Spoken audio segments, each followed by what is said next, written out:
ఆంధ్ర తెలంగాణలో తక్కువ ఫీజులతో high quality results ఇస్తున్న ఏకైక సంస్థ తిరుమల్ ఐఏఎస్ ఇన్స్టిట్యూట్. నిన్న మొన్నటి వరకు రెండు తెలుగు రాష్ట్రాలకు పెద్దగా పరిచయం లేని దువ్వాడ శ్రీనివాస్ ఇంటి పోరు పుణ్యమా అని రెండు తెలుగు రాష్ట్రాల ప్రజలకు ఫేమస్ అయ్యారు. ప్రస్తుతం దువ్వాడ శ్రీనివాస్ అంటే గుర్తుపట్టని వారంటూ ఉండరు. అయితే నిన్న మొన్నటి వరకు హౌస్ ఫైట్ తో సతమతమైన దువ్వాడ అనుకోకుండా తిరుమలలో, అది కూడా ఆమెతో కనిపించడంతో ఇప్పుడు దువ్వాడ ఎపిసోడ్ టెక్కలి నుంచి తిరుమలకు చేరుకుంది.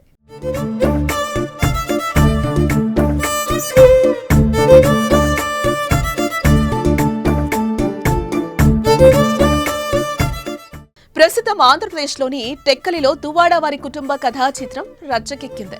2 రోజుల క్రితం టెక్కలిలో హౌస్ ఫైట్, నిన్న తిరుమలలో ఫోటోషూట్. ఈ రెండింటి నట్ట నడుమ సీరియల్ ను తలదన్నిన సీన్లు చెప్పతరమా, డైలాగ్ వారు వినతరమా?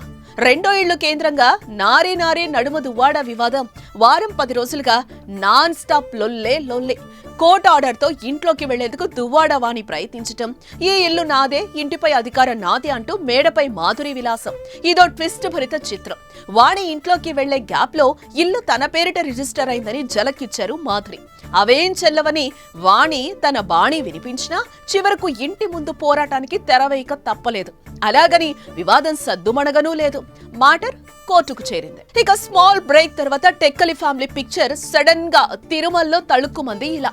అవును, వాళ్ళిద్దరు ఇష్టపడ్డారు. ఇప్పుడు మ్యాటర్ అది కాదు కదా. పెళ్లి చేసుకోవడానికే కొండకొచ్చారా? పట్టు వస్త్రాల్లో పక్క పక్కనే నడవటం, వెంట మంది మార్బలం ఉండటం. ఈ సీన్లు చూసిన కొండపై జనం వీళ్ళను గుర్తుపట్టారు. వీళ్ళు పెళ్లి చేసుకోవడానికి వచ్చారా, పెళ్లి చేసుకున్నారా అని గుసగుసలు గుప్పమన్నాయి. ఇక దిల్లంతా థ్రిల్లంతా ఫోటోషూట్ సందడి చూసి వాట్ అండ్ జోష్ గురు అనుకున్నారట భక్తజనం. ఇంతకీ దువ్వాడ తిరుమల టూర్ సతీ సమేతమా, లేదంటే రిలేషన్ ఇంకా అడల్టరీ ఫ్రేమ్ లోనా ఉందా?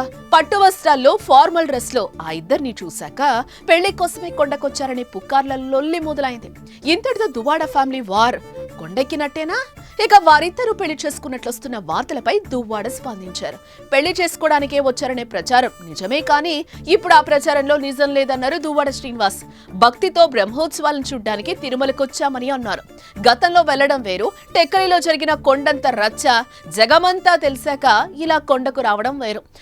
శ్రీ శ్రీ శ్రీ వెంకటేశ్వర స్వామి వారి దర్శనార్థం, అలాగే బ్రహ్మోత్సవాల సందర్భంగా స్వామివారి తాలూకా మరి మాడవీధుల్లో జరుగుతున్నటువంటి బ్రహ్మాండమైనటువంటి స్వర్గతుల్యంగా జరుగుతున్నటువంటి కార్యక్రమాన్ని కళ్ళారా చూద్దామని, ఇవన్నీ తనివి తీరా చూసి స్వామివారి దర్శనం చేసుకుంటూ స్వామివారి ఆశీస్సులు పొందేందుకు స్వామివారిని ప్రార్థించుకుంటూ ప్రజలందరికీ కూడా శాంతి సౌకర్యాలు చేకూర్చే విధంగా ఆ స్వామివారి ఆశీర్వచనాలు ఉండాలని కోరుకుంటున్నాను. దువ్వాడ శ్రీనివాస్ సమాధానం సాగదీసిన మాధురి మాత్రం స్ట్రైట్ అవేగా మ్యారేజ్ కి బాత్ చెప్పేశారు. పెళ్లి పక్క ఎప్పుడో ఎక్కడో అందరికీ చెప్తామని క్లారిటీ ఇచ్చారు మాధురి. మేము అందరి సమక్షంలో మ్యారేజ్ చేసుకుంటాము. యాక్చువల్గా కోర్టులో అది లీగల్గా ఉన్నాయి కాబట్టి లీగల్ ప్రొసీడింగ్స్ అన్నీ అయిపోయాక అప్పుడు అఫీషియల్గా అందరికీ చెప్పే మ్యారేజ్ చేసుకుంటాం. అంతవరకు లివింగ్ టుగెదర్లోనే ఉంటాం, అది క్లియర్గా చెప్పాను. అదన్నమాట సంగతి.